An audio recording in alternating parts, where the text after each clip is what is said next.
The first time I noticed it, I told myself it was just the light.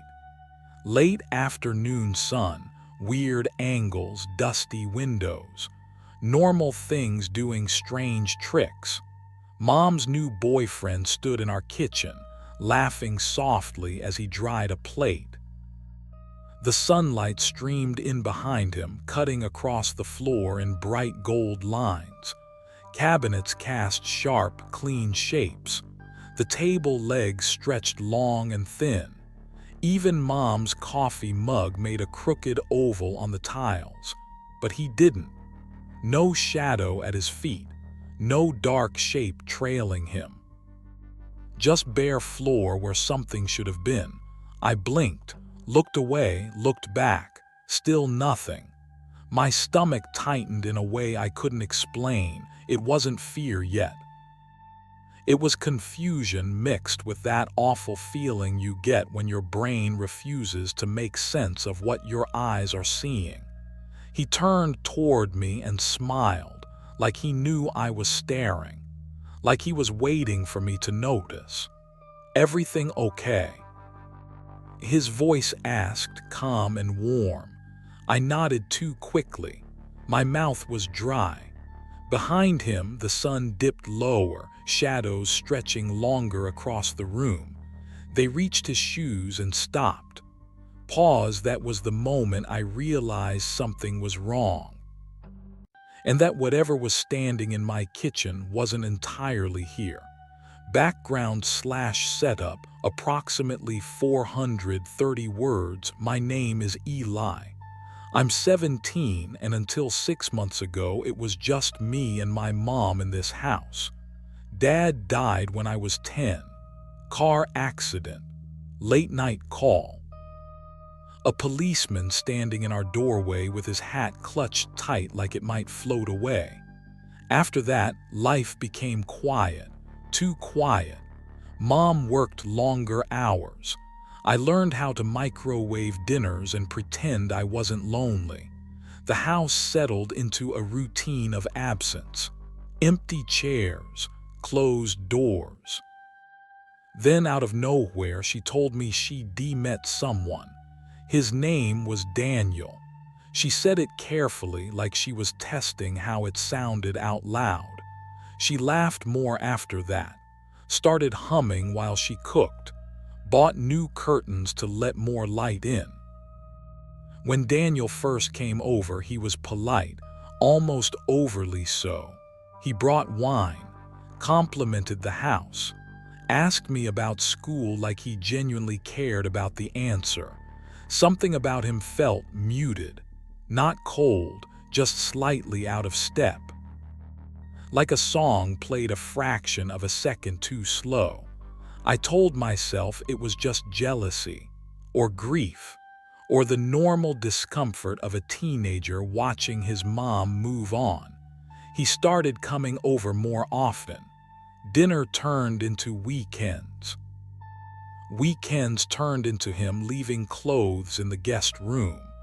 Mom was happier than I'd seen her in years. That should have been enough. But every time Daniel entered a room, the air felt heavier. Sounds dulled. Even the house seemed to hold its breath. I caught myself watching reflections instead of faces. Mirrors, windows, dark TV screens, everything reflected Daniel perfectly. His face, his smile, his movements, except one thing: reflections showed him. Shadows didn't. And once I saw it, I couldn't stop seeing it. Rising tension, approximately 680 words. At first, I tried to prove myself wrong. I followed him around like an idiot, watching floors and walls instead of his face. Morning light, evening light, lamps, candles, nothing. Daniel never cast a shadow. One night, I positioned myself at the top of the stairs while he stood below, the overhead light burning bright. The banister cast thick lines across the wall. Mom's silhouette stretched up the steps beside him. He stood clean, empty. My heart pounded so hard I thought he might hear it. I started sleeping less. I'd lie awake listening to the house settle, to Daniel's footsteps moving at night. He didn't pace. He didn't sneak. He just walked, slow, purposeful, like he knew exactly where everything was. Sometimes I'd hear him stop outside my door, not knock, just stand there. Slow down. When I finally opened it once, the hallway was empty, but the air felt disturbed, like something had just moved through it. I tried telling Mom, carefully at first, joking. "Have you noticed Daniel doesn't really show up in shadows?" She laughed, brushed it off, said I needed sleep, said grief messes with perception. Daniel watched us from the doorway, smiling, always smiling. Stranger things started happening. Family photos went missing. Old ones, pictures with Dad in them. Then pictures of me as a kid. Then my baby photos. Mom didn't remember moving them. Neither did I. The house began to feel unfamiliar. Hallways seemed longer. Doors creaked where they never had before. At night, I swore the walls breathed, expanded and contracted with a slow, wet sound. One evening, the power went out during a storm. Candles flickered in every room. Shadows danced wildly on the walls, except where Daniel stood.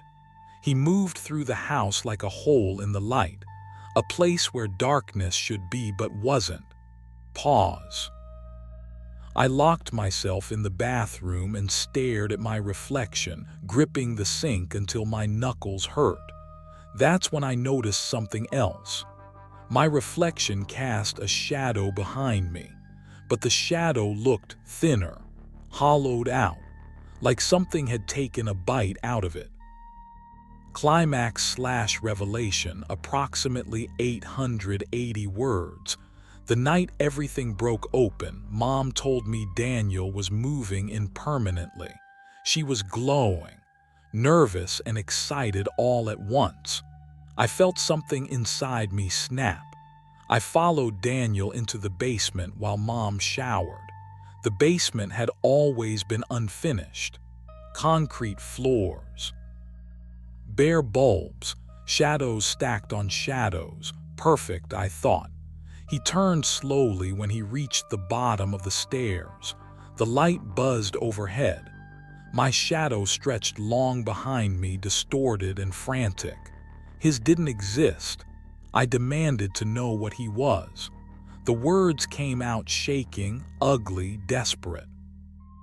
Daniel smiled wider than I'd ever seen. It didn't reach his eyes. Intensity, BUILDS. He told me shadows are memories, imprints, proof that something belongs fully in the world.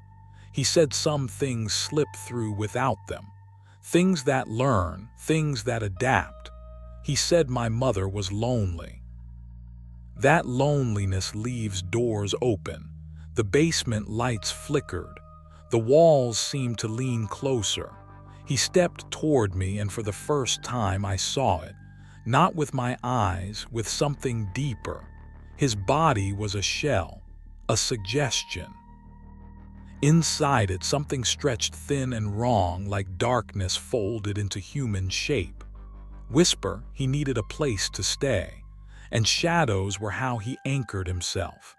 Behind him, the concrete floor rippled. Shadows peeled themselves off the walls.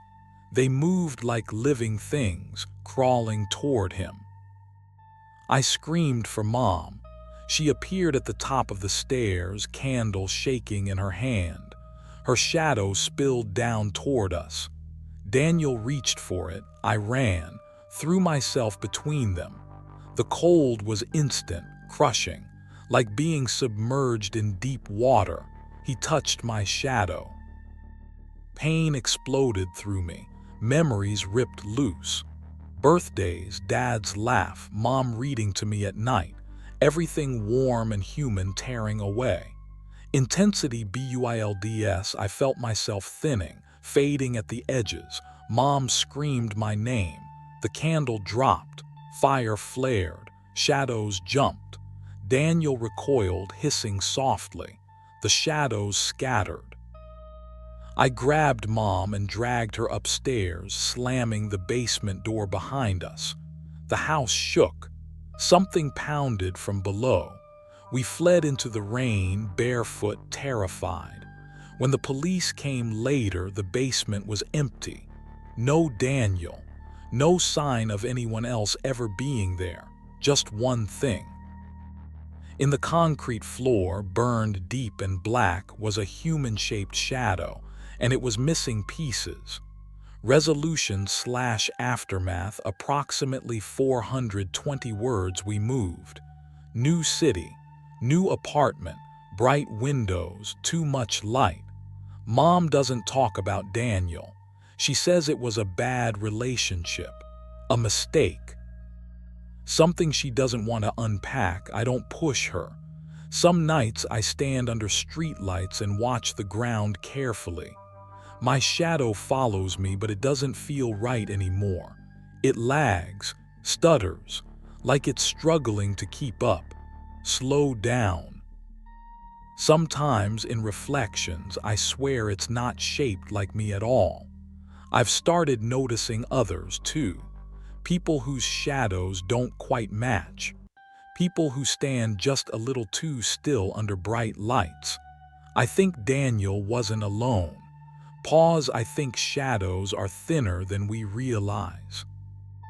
Mom smiles again now, but sometimes when she hugs me, her arms feel a second too cold, and I wonder if something else slipped through, something smaller, quieter, whisper, something that learned from watching Daniel fail.